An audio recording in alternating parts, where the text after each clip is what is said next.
दोस्तों आप सब कैसे हैं कमेंट बॉक्स में जरूर बताइएगा।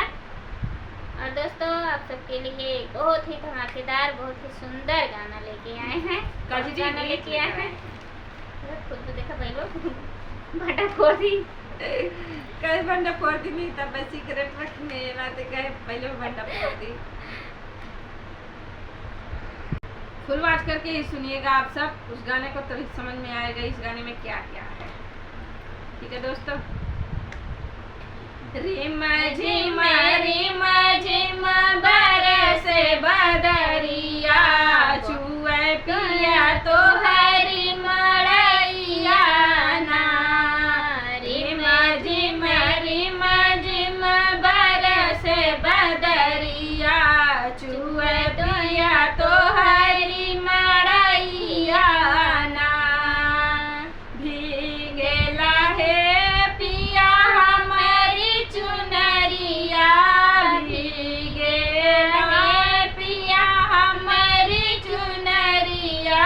हम चली जइबै नहीं हरवाना हम चली जइबै नहीं हरवाना।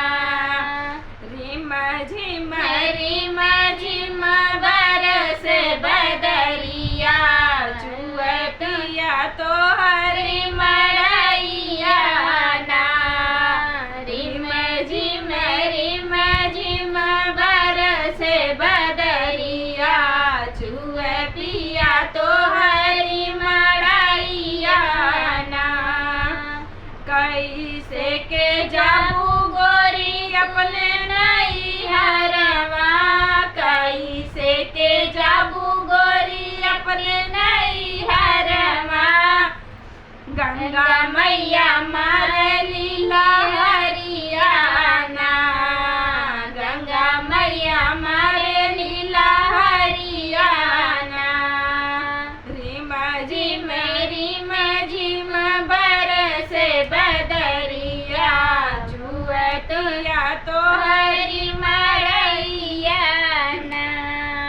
रिम झिम बरसे बदरिया छुए तू पिया तो हरी मड़ैया ना।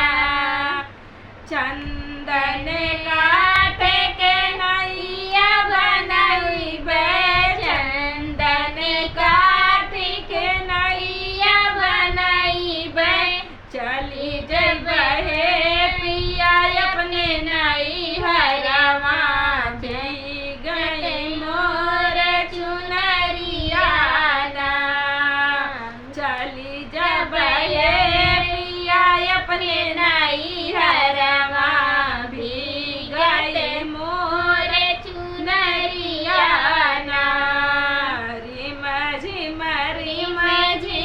बरसे बदरिया छुए पिया तो हरी मड़ैया ना। रिम झिम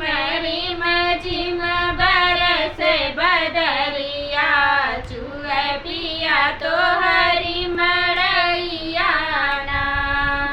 हमारी बचनिया माना मोरी गोरी हमारी बचनिया के माना मोरी गोरी। जिनी जायोरी लई हरवाना जिनी जा गोरी नहीं हरवाना। रिम झिम बरसे बदरिया छुए पिया तो हरी मड़ैया ना।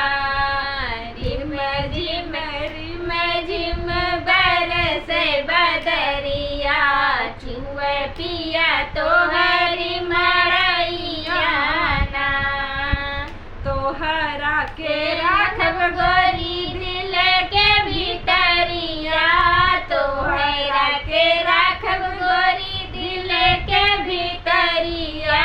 भीग नहीं देबै चुनरिया ना भीग नहीं देबै चुनरिया ना। रिम झिम